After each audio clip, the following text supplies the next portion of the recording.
Hey, I'm Molly Karen Rose, and you are listening to the First Take podcast.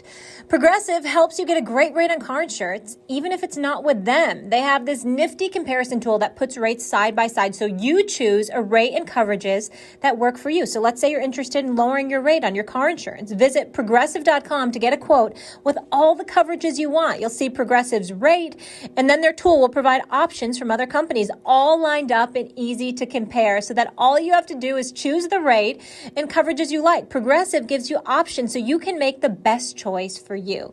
You could be looking forward to saving money in the very near future. More money for, say, a pair of noise-canceling headphones, an Instapot, more puzzles, whatever brings you joy. Get a quote today at progressive.com. It's one small step you can take today that can make a big impact on your budget tomorrow. Progressive Casualty Insurance Company and affiliates. Comparison rates are not available in all states or situations. Prices vary based on how you buy. Quick takes. Let's go. The Seahawks have their eye on Julio Jones and have discussed a trade for the star wide receiver as we are one day away from June 1 when it becomes more friendly for the Falcons salary cap to make a trade. Stephen A., you like that fit? I love it. When you talk about the possibility of Julio Jones being in Seattle with a DK Metcalf and a Tyler Lockett, I mean, I'm thinking potential Super Bowl with Russell Wilson. You got it. I mean, he can tackle people, but you ain't going to play him on defense. No, I know that. Yeah. Max, former Bears quarterback Jay Cutler says Justin Fields is obviously talented, but I wouldn't play the kid to start. Do you concur? I do agree. Like, in other words, if Justin Fields proves that he gives you the best chance to win on Sunday, I still wouldn't start him. I'd only start him when I'm convinced that once he takes this ball, he's not giving it up for 10 to 15 years. Justin Fields as a franchise quarterback is the most important thing in the Bears franchise right now, and that's it, his development. Stephen A., Patrick Mahomes putting it on Front Street. He wants to go 20-0. Who has the better chance of doing that, Brady or Mahomes? I'm going to say Brady. Okay. I'm going to say Brady. They're the reigning defending Super Bowl champions with all 22 starters returning. I'd say him. All right, there it is. Well, guys, Patrick Mahomes isn't the only guy going all in. Chris Paul is all heart, and it shows. So Monty Williams initially planned to sit Paul for Game 4 against the Lakers. A persistent shoulder injury had reduced the point guard to a fraction of himself, and Williams didn't think Paul could help in a crucial game. Well, CP3 changed his coach's mind. In an emotional pregame conversation on Sunday, he said, "Coach, let me start, and if you don't think I'm looking like I normally do, then you can take me out, and we'll have to go in a different direction." Williams said, "This is one of those situations that I had to trust the player." Well, he responded, 18 points. Chris? There was a lot of conversation before the game after I talked to Coach. Said, "Give me a minute." Went and called my brother and my team, sort of talked about it. I was like, "Look, man, I went and talked to Book, talked to Jay, and I told him, I said, I don't know how long it's going to be, but I told them, I said, if y'all feel like I'm out here looking like some trash, just tell me and I get out. I get out. So I at least had to, like I said, see what I could do. Max, yeah. What's at stake for CP3 in this series? His legacy. Like, I mean, obviously it's set as a great player. No one ever questioned Chris Paul's heart or his basketball IQ or his greatness. But there are levels to that greatness. You know, he's been to one conference finals, one in his career, and it was not on a Chris Paul team. That was on a James Harden, Mike D'Antoni, Daryl Morey team. And he didn't play in Game 7. I still think had he, they would have won. They would have won the championship that year, but it didn't happen. So what we have in Chris Paul is that, and that was the only time he's been to a conference final. Otherwise, he gets knocked out early, in spite of the fact that every year he's on a tremendous team. And partly it's because he's on it. But there are levels. Eventually, you got to lead a team on a deep playoff run to the conference finals, to the finals. And he has a chance this year. Chris Paul has a chance. Stephen A., he ain't the tallest dude in the world, and the basket's 10 feet in the air. I get all that. But he's got a shot. Because if he beats the Lakers, just like you say, like, who's going to stop Denver or Portland? Who's going to stop Chris Paul, DeAndre Ayton, Devin Booker and these dudes? He has a shot right now to do something on a Chris Paul team. Devin Booker's great, but Chris Paul's leading the team. He has a chance to elevate his stature among the all-time greats. If he doesn't take advantage of this opportunity, because he's hurting, but so is AD, and he gets knocked out early again, that doesn't help. That hurts. It just is what it is. I don't make the rules, Stephen A., but I must enforce them. You got to apply the same standards to Chris Paul that get applied to Steph Curry and James Harden, even though he's a little bigger, and all the other great point guards. John Stockton, multiple finals trips. Isaiah Thomas, multiple championships. Chris Paul's on that level, right? Right? He's been on a lot of great teams. He has a chance here. He's got to knock him out. I don't have the time to give you a history lesson on basketball. I'm not going to go there. I'm just going to give you my preference, and I'm going to leave it at that because I want to make sure everybody understands where I'm coming from when I say this. It's about your job description first, and then that determines a lot about what your legacy is. Your job description, what you've proven you can do, and where that ultimately is supposed to lead you. When we think about small guards, for example, Allen Iverson was a shooting guard. Allen Iverson would jack up 25 to 30 shots a game. Allen Iverson was going to do what Allen Iverson was going to do, and Larry Brown, Billy King, Pat Croce, and the crew surrounded him with defensive-minded players who all knew their role. Steph Curry graduate to this time. Steph Curry is the greatest shooter God ever created. He's that elite of a shooter.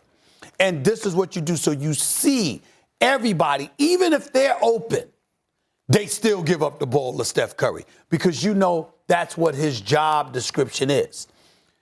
You take that into consideration. You judge that differently than a quintessential, prototypical point guard whose job it is to run the show. If Chris Paul is to be indicted, here's where you indict him. When they lost to Houston years ago after having that 3-1 lead against James Harden, Dwight Howard, and the Houston Rockets, and Lob City lost that series. That is the greatest indictment. But the Warriors. Hold on. No. That was different because when they played against Houston, they were a win away from advancing to the conference finals for the first time in franchise history. Nobody was injured. No issues. It was an epic collapse. And oh, by the way, that game six when they collapsed, that was with James Harden on the bench and Dwight Howard and those boys and going and just running them out of the building. That's an indictment. When you look at this, and you see that CP3 had yet the latest injury. You're going to lose to LeBron James, Anthony Davis.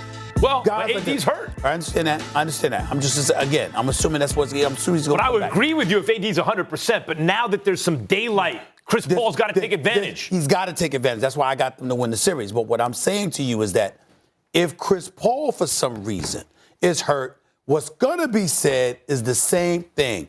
Once again, he's hurt. Because there's no one that doesn't want to play on the court with Chris Paul. Mm-hmm. What happens is that they go like this. Is this dude going to last come playoff time? Is he going to get hurt again? Yeah. It's messed up, but it's true. That's what it is. But Stephen A., Gary Payton, Jason Kidd, stop me when you get to those guys. Well, Jason Kidd was on Dirk's team, but Gary Payton led a team to the finals. Gary Payton was 6'4" and could defend anybody. He was the glove. Yes, height counts. It's a sport that selects out for height. If you're a shorter guard, it makes it harder. But when you look at this era, Steph, Kyrie, right. These guys spent time late in the playoffs. A very simplistic point of view where Max and I disagree, Molly. Spud Webb won a slam dunk contest. Yeah. Nate Robinson won a slam dunk contest. Yeah.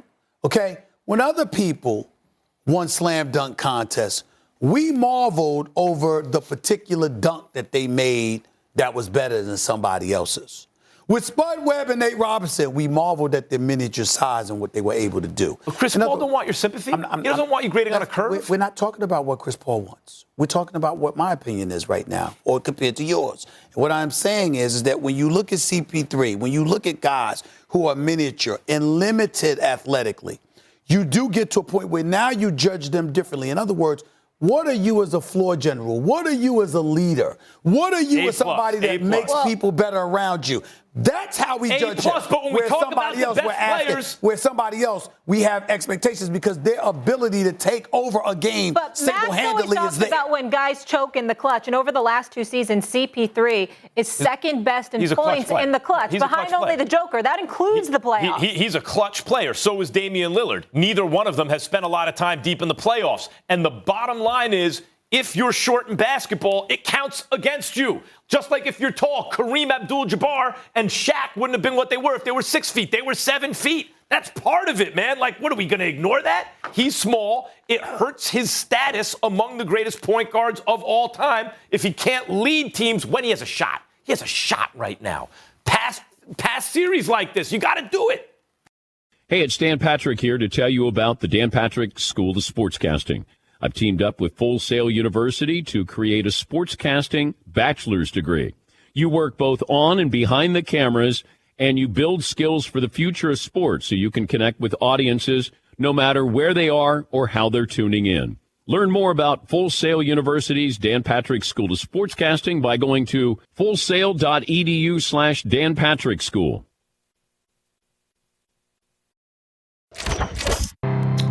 That's a big old sweep for Giannis and the Bucks, sending Jimmy Butler and the Heat to an early vacation after a 17-point defeat on Miami's home floor. The disrespect. Jimmy Butler shot 29% from the field. No bueno and not typical of a guy called Jimmy Buckets. Max, are you more impressed with Giannis or disappointed with Butler? I'm more impressed with Giannis. Okay.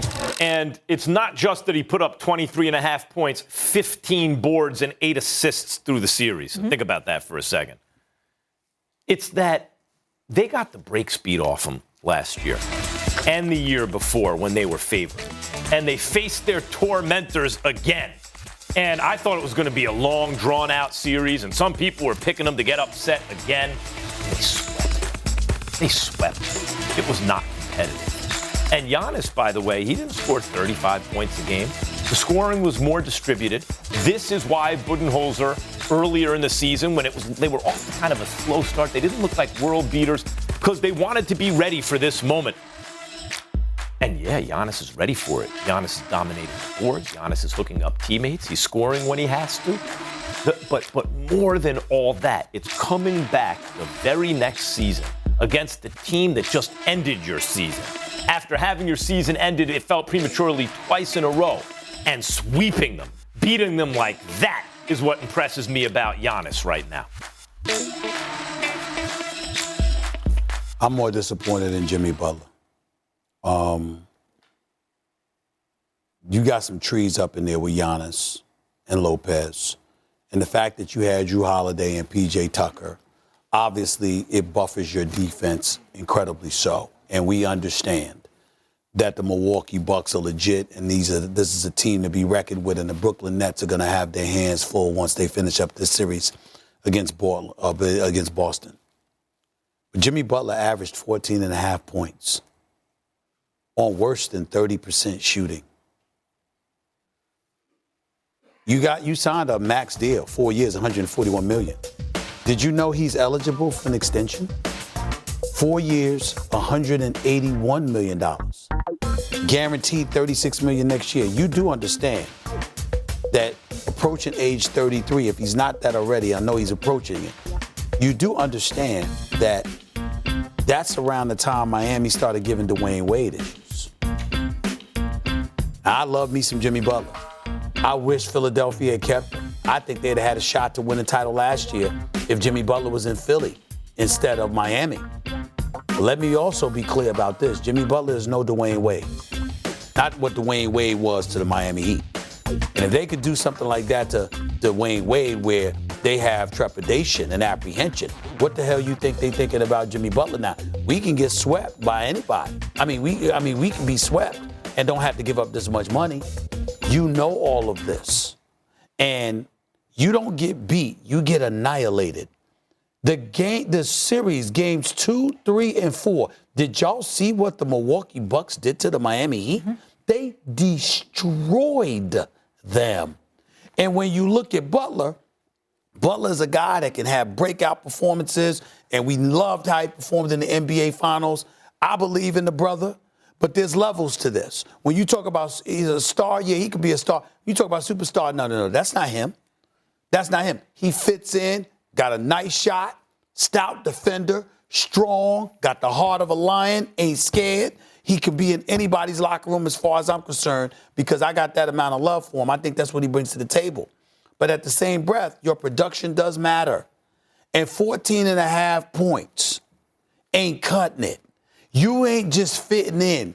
You basically the face of the franchise. And if you are the face of the franchise, you got to step up and show. This is to me what the face of a franchise should do. Not them themselves saying it. But they should play in such a way, Max, where we go like this. It ain't their fault.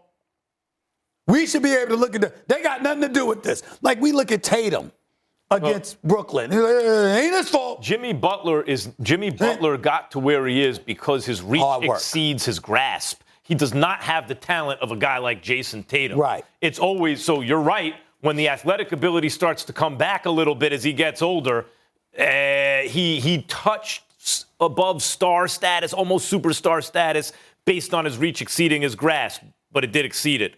And if he starts to fall back, obviously it's not good for his pockets. But Stephen A., what could he do in this series? When you got Bryn Forbes coming off the bench and not missing any shots, you got Middleton balling, Holiday balling, the attention you have to pay to the Greek freak who was great in every I'm not blaming him for them losing. I'm not blaming him for them losing. I'm saying that while you're losing, everyone's looking at you and like, where is he? That can never be said. We have to be able to look at you and go like this. He was like we did in the finals. We knew they were going to lose to the Lakers, but then we stood up and applauded what Jimmy gave us. Yeah. That's not what happened. We're out of time. This year, we're applauding Giannis. As Red Robin's voiceover artist, I'm here to explain Bottomless. How do I get across free refills on fries and drinks? Well, here goes.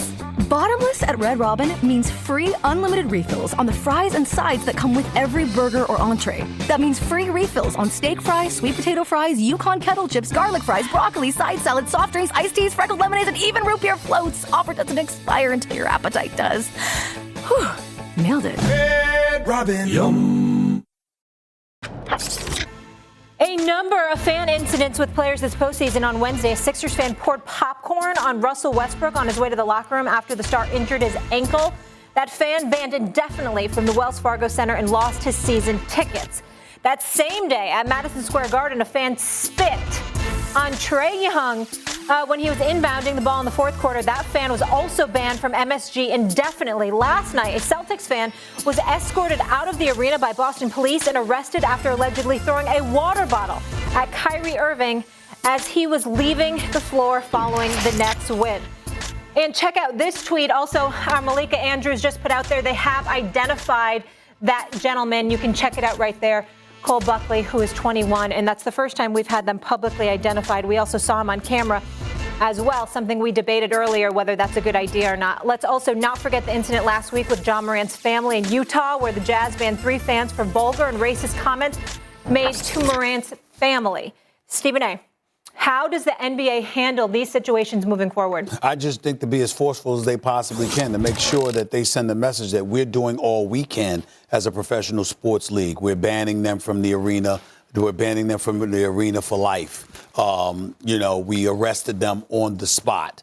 And I think that when you have the heavy hand of these multi-billion-dollar establishments that, they put their heavy hand down, that can incite local enforcement officials to do the same. Mm-hmm. I mean, the law, obviously I'm really, really big on pushing legislation. Anytime they're talking about progressing forward and moving forward and making sure that the kind of things that need to be done are done, I'm talking about you do it by changing laws. You do it by addressing the laws. And the laws are on the books. If this guy's been charged with assault, well, what comes with that? You know what? And if 6 months in jail or something like that comes with it, then make sure that person gets it. And make sure we know that they get it. Publicize that. Because when you do stuff like that, it's a deterrent. When you show people or you give the impression that there are no ramifications for your unlawful behavior, we ain't talking about people having opinions or just cursing at you or whatever. When you engage in unlawful behavior that could potentially cause physical harm to another human being, you should be treated like a criminal, period. And as long as you do that, I think that will send a strong message that will reverberate throughout the sports world. And I think that you'll see these things kept at a minimum.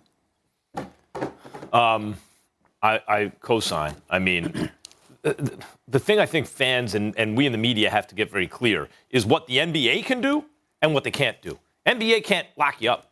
NBA is not the law of the land. NBA has their own rules, and they should enforce rules and come down hard on people who break the rules. I agree with that. I think they have. You could say, well, it should be a lifetime ban instead of an indefinite ban. Okay, but really that's the same thing because a lifetime ban can always be lifted and an indefinite ban can go on forever. We're talking about popcorn. You're indefinitely banned. You're not coming back, right? Spitting, obviously. And if they change that to a lifetime ban, Stephen A., I'd be fine with that. I think they're more or less interchangeable. Spitting, obviously. Throwing a water bottle, goodbye. I don't care if Kyrie rubbed his foot on the logo, big deal, get over it. I love what KD had to say about it. Have some self-respect. It's showing the world this is the way you got raised. That's a reflection on your whoever raised you, right? Like, I like the fact that KD said that, but they're not a legal entity. Like, they don't enforce laws, the NBA. And the next step, Stephen A., as you said, is prosecute them. If Trae Young doesn't want to press charges, there's not a lot that's going to happen. But one of these dudes should press charges. And whether it's Kyrie or Westbrook, whoever, press charges. And maybe that will send a stronger message. Stephen A., you're a tremendous boxing fan. Do you remember in the 80s, and this was in England, Marvin Hagler, Alan Minter, and when Hagler won the title, middleweight championship, there was a whole big, Minter was British and white, Hagler was American and black, and there was racial undertones. And after Hagler won the title, they were throwing bottles and stuff into the ring. Hagler had to duck out of there. Yeah. Now, I'm not with saying his family in attendance. With his family. See, I knew you'd. And this is not. I'm not saying like that's why boxing got marginalized.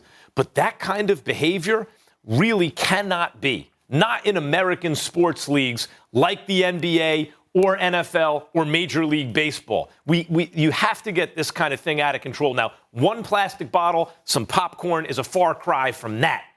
But it's got to be nipped in the bud. Well, he was charged with assault and battery. That's right, because Ron Artest, now Meadow Stanford, Meta World Peace. Meta World Peace, Malice in the Palace, right? Because at a certain point, then the players have a point. Hold up. This is happening to me. I'm going to come and get you. So this we can't have that. The question to me, though, Stephen A., and we talked about the TNT discussion earlier the guys had last night, and they said it's always been this way. We're talking about 4 incidents, very serious incidents, right? Laws getting involved, but 17,000 fans are in arenas. So is this disproportionate, what we're saying here? I don't know whether it's drawing attention to it, and has it gotten worse? Well, listen, that's a great question, because here's the deal. It's not so much that it's gotten worse. Okay. It's that the players today ain't having it anymore. It's a different climate. It's different times. And, oh, by the way, let's not just put it on the players. Blacks in corporate America ain't having it anymore. Yep. People just standing up there like, hell with it, hell with the money, hell with the prestige, hell with everything. We ain't having it. You're not going to sit up there and do stuff like that to us just because you think you're insulated, which is why I pointed out. I made the point to highlight how there were white people and black people in attendance at TD Bank Garden that pointed out that kid. They all pointed him out. He's the one that did that. Mm-hmm. It's incredibly important because you have to distance and disassociate yourself from such actions. I remember years ago, Max, I was in Philadelphia, right? You bring up your examples, I bring up mine. So I'm covering stuff for the Philadelphia Inquirer and stuff like that. And, people sometimes didn't like what I had to write, nothing new there. That's how it goes. But make no mistake about it, I'm not just a black man, I'm a brother. And so when you roll up on me, I understand sometimes what might have to go down. So this is the years with Matt Geiger and them playing with the Sixers. And it was like 5 white dudes that saw me get out of my car in the media parking lot approached me, and clearly they were about to do me physical harm. And the next thing I know, they started backing up and said, man, we out. And I had no idea, because I was in a world of trouble because I was by myself, and I turned around, and about 6 black dudes that I had never met in my life were standing behind me. Stephen A., there a problem? Suddenly, there was no problem. Mm-hmm. But in the same breath, one time I was in Boston, and a similar incident occurred. And you know what happened? About 3 white dudes were behind me. Stephen A., there's a problem. So there's hope that everybody, you don't have to be just black to have a problem with them. You don't have to be just white to act like that. You can sit up there, you can come together. There's hope. Yeah.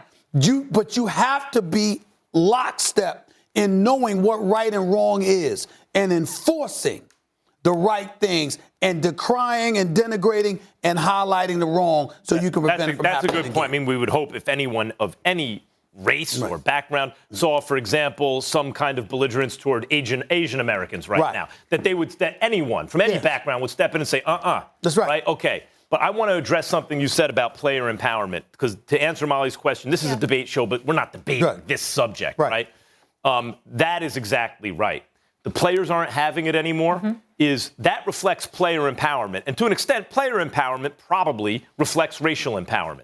But player empowerment means no longer do players need to behave as though, or feel that there's pressure to behave as though we hit the lottery. They should be so grateful they're in this position, as though they got lucky. They worked a whole lifetime to get to where they are. They didn't scratch a lottery ticket. This is not luck. They worked for that. They earned that. They don't have to be so thankful to be there. They feel entitled, and they should feel entitled. If you work really, really hard for something, you're one of the best in the world. You are entitled to that position by virtue of your work. And so no longer is it are players kind of accepting as much we're just commodities. They're saying no, you're going to respect our humanity. And that is absolutely right. It is tied to player empowerment. And to be clear, we're saying the incidents haven't gotten worse. It's just that the players are no longer standing for it. They're not having it anymore. And it's not just because of the money that they're making. It's because of the communities that they come from. And they see what happens. And they see that, the efforts that have been taken to sort of minimize things and assuage the concerns of minority communities and others. They see that no matter how much we swear that things have changed, it really hasn't. And so when you've accumulated a level of richness or wealth, per se, where you don't have to worry about feeding your families, and we live in a different age where you're able to point to the fact that this change that y'all swore was supposed to take place still hasn't, they're like, damn that. Because you got a lot of people that are resentful of these dudes just because they're in the position and these folks are not, and they think they can act any old kind of way. And the brothers ain't having that. Russell Westbrook in Utah last year was trying to make that point. You wouldn't say that stuff if you were in my face. You in front of the stands, you away from me, you got people between us. You wouldn't do half the BS that you do. So they tired of it. And I don't blame them. And no one in any capacity should have to go to work and be a victim of assault or battery. Of course not. In any environment. That's right. So good for them. They should be valuing themselves. And just because they make millions of dollars, it's not okay. And even if it has nothing to do with it. The point is, even if they're an MMA fighter, Stephen A., and Russell Westbrook's wrong, like they'd win that, right? You still don't do that to somebody. Right. That's what I mean. There's number one, that the fans feel safe in situations where they wouldn't behave that way. And secondly, even if that wasn't the case, Kevin Durant's point is you don't behave that way. You're absolutely right. But there's also the important point to point out in the minds of these players, because they say it oftentimes. 99% of the people that come at them like that, these players will whip their ass. Right. World-class athletes. It's not like it's somebody that's coming at them that can give them some kind of a challenge like that. No, it's usually the biggest punks in the world, you understand, that know they're insulated and protected. Security. That come at them on a personal level like that. It's internet trolls. They know they're not face-to-face with them. So that's why good job on the crowd for kind of outing these folks, and continue to do so and separate yourself from that. That's right. Hey, I'm Molly Karen Rose, and you are listening to the First Take podcast. Credit Karma has always been there to help you make better financial decisions. And now they want to help even more. With a Credit Karma Money Spend account, you can be rewarded for good money habits. Credit Karma Money is a brand new checking account where you can win cash reimbursements for making purchases. When you use your Credit Karma Money debit card, you can win daily instant Karma purchase reimbursements on items up to $5,000. Just pay with your debit card, and if you win, you'll be notified on the spot, and your instant Karma cash will be added to your spend account. Credit Karma Money has already given away over $3 million in instant Karma to over 50,000 Credit Karma members and counting. Open your FDIC insured spend account for free. Credit Karma Money. Progress starts here right now. Visit creditkarma.com/winmoney to open your free account and have the chance to start winning instant Karma. That's creditkarma.com/winmoney. Instant Karma is sponsored by Credit Karma. No purchase necessary. Exclusions and terms apply. Banking services provided by MVP Bank, Inc., member FDIC. Maximum balance and transfer limits apply. With no fees or minimums on checking and savings accounts, banking with Capital One is like the easiest decision in the history of decisions. Kind of like choosing to listen to another episode of your favorite podcast. And with our top-rated app, you can deposit checks and transfer money anytime, anywhere, making Capital One an even easier decision. That's banking reimagined. What's in your wallet? Terms apply. Capital One N.A. member FDIC. Nets big three of Durant, Kyrie, and Harden combined for 104 in Sunday's win, with Durant leading the charge with 42. Jackie Robinson, those 104 points are tied for the most by a trio in a playoff game in NBA history, according to Elias Sports Bureau. Hard to stop that, Max Kellerman, but let's do it. Who's going to be the biggest threat to Brooklyn on the east side of things? It's going to be the Sixers. Okay. And the reason is there's no answer for Embiid. Now, I mean, the Brooklyn Nets, they're going to beat everybody because ultimately, when I say there's no answer, I mean defensively, but they'll just answer it offensively with too much from everyone. But Embiid down low, what are they going to do to stop that? Embiid's playing at a level right now. You know, the double comes early, he finds the open man. The double comes late, he's going to score. He's playing on an absurdly high level. He is a low down low. He finds the open man. He can shoot from the outside. He's great defensively. And then Ben Simmons, their offense could be better because when Ben Simmons is in the dunker spot, it creates a little bit of a problem. But Daryl Morey did such a great job on the fly, surrounding those guys with shooters. They're defenders, high percentage players. The Sixers right now are built in a way that presents the biggest problem for the Nets in the Eastern Conference, mainly because where the Nets have an issue, they got some bodies. Blake Griffin can still play, Claxton, some guys, but no one is going to stop Embiid. He's going to have his way with those guys, and that makes them a threat. Listen, that makes them a threat. Philadelphia's legitimate, big-time threat. I'm not taking anything away from them, but when we talk about the Nets being the standard that everybody needs to eclipse, I view the Milwaukee Bucks as a greater threat to them because of Ben Simmons. Ben Simmons is even though he can put up some points essentially on the offensive end of the floor, it's 4-on-5 basketball that the Philadelphia 76ers are playing. We know he can finish at the basket. We know he can set up guys. But as the game gets tight and you really clamp down, even though I've been on the record for years talking about the Greek Freaks' perimeter limitations, it's nothing compared to Ben Simmons' perimeter limitations. And so when I look at it from that perspective, whether it's Jrue Holiday, it's Middleton, it's Lopez, it's P.J. Tucker, it's Forbes now, it's Portis. I understand that, DiVincenzo being out is a loss for them. Please don't get me wrong. But I'm just looking at it from the standpoint that you got guys on Milwaukee you cannot leave open. They can make those shots. And when it comes down, because obviously Philadelphia and Milwaukee are so formidable, Max, I don't anticipate blowouts. I anticipate tightness as the game wanes down the stretch.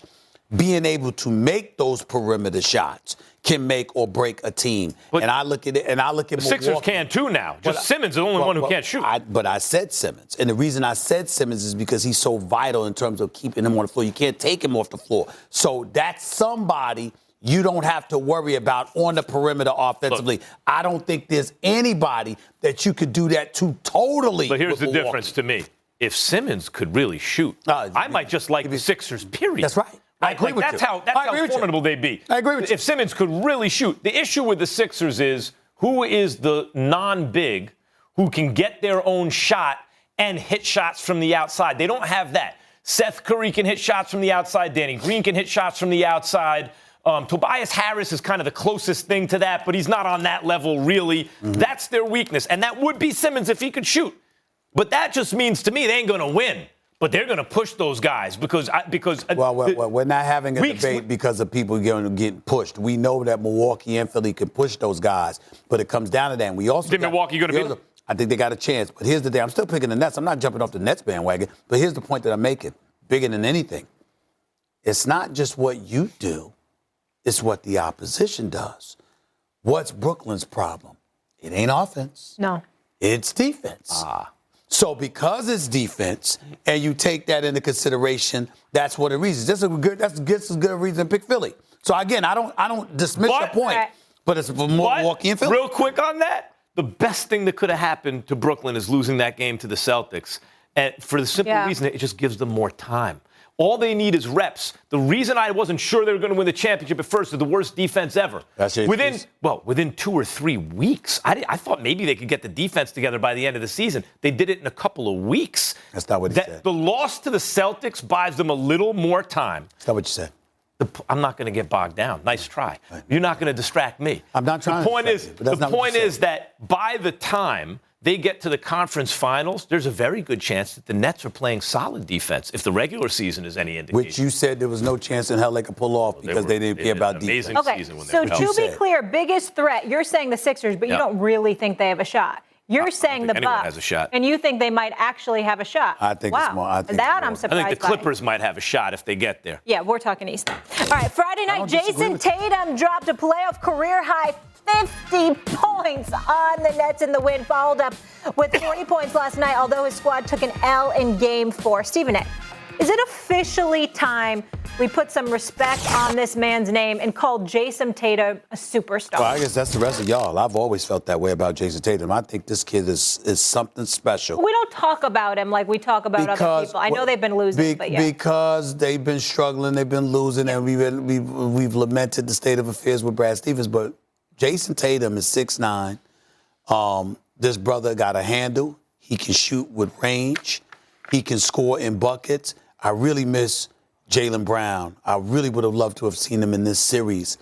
But Jason Tatum's the real deal. And I'll put it to you in this perspective. You just brought up what you brought up about Ben Simmons.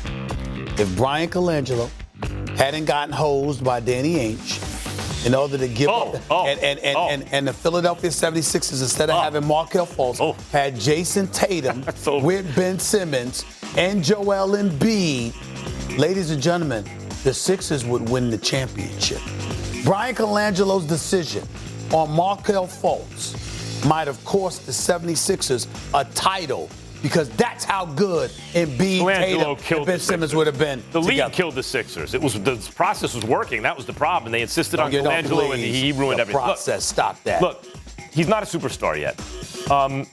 He is in the ranks of Jamal Murray, Donovan Mitchell, Ja Morant, I think has to be there now, Devin Booker, guys who make it to the playoffs and you go, oh, this young dude can score 50 when you need him to. 50. Now, he's bigger than those dudes. And I've always said, I think Tatum has a chance to be a number one option on a championship team. You can't say that about many people. But you got to go out and do it now. You got to be the number one option on a team that makes a deep playoff run. When I think of superstars, not dudes potentially superstars, superstars. They win the conference finals. I think as the number one option on a playoff team that makes a deep run, that has a chance to win a championship. He was the number one option. He was the number one-ish option on that team. That's true. That's true. But the Celtics were not about having Tatum. The Celtics were about having 4 or 5 guys. You looked at like 4 different guys who could be all-stars. Tatum was not carrying the team. He was not LeBron James or Kevin Durant in that series. No. I'm not saying he was LeBron James or Kevin Durant. But this was a plus 23 point per game scorer as the number one option, and they were in the conference finals. Yeah, but it was like they had a few options. I'm not saying they does LeBron not have an option? Here's the superstar. Look, how many superstars? Does Steph not have an option in Clay and Steph? How many superstars can there be in the league? This year. How many superstars can there be in the league? A handful, Five. right? Five. LeBron, KD, Hold on. I'm Luka. fine with that. There's no argument there. If you're Giannis. saying, if that's the route that you're going, how many can there be? I stand down. That's not what I'm saying. I'm just talking about when you're a number one option and you bring to the table what he brings to the table. He's going to be a superstar. Your New York Knicks, guess what? They need a number one option because they're down 3-1 after falling to Trey and the Hawks last night in ATL. Game 5 takes us back to the Mecca where the Hawks could potentially end the series Wednesday. But Julius Randle is saying pump the brakes on calling the series a wrap. I like our chances. But it all starts with Game 5. So I think that's all we can really focus on. But to answer your question, I love our chances. He loves them, Stephen A. He loves those chances. Were you putting a period on your next season? No. I'm a question mark? A few question marks. Exclamation point. Maybe an exclamation point, too? I ain't going out like that. Listen, we will be at the Garden Wednesday night. We will be at the Garden Wednesday night. You man. will. Listen, y'all. Listen, I know it's been rough. They got a concert over there or something? What's going on? I know it's been rough. We've been going through it. The last two games. We got our theme music on. The last two games have been an incredible disappointment, but New York will stand up Wednesday night. New York will stand up Wednesday night. We're still waiting for it. Just take away. We have to take one game at a time. One game at a time. We not rolling over like that. All right? Somebody, now listen. Tom Thibodeau's going to listen to me, all right? We're going to have Quickly in the game a little bit more. Have Quickly with Derrick Rose in the lineup. You know what? Obi Toppin needs more playing time. Okay. Obi Toppin needs more playing time. Keep coaching from the first base to big days. Keep going, baby. We're here for all of it. What other plays are we running? Tell me. What else are we running? How are you going to defend Julius Randle? How are you going to defend? I saw you standing with your hands in your pockets waiting for him. Put him in the low post. Okay. Put him in the low post. Get Capella and them in some foul trouble. Get to the free throw line.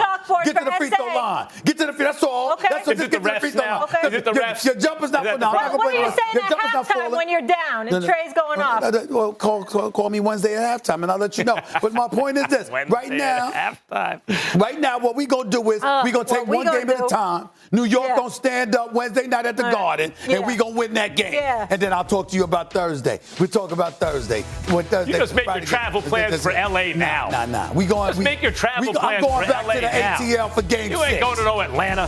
Have a wonderful day, everybody. Stay safe. We'll be back tomorrow.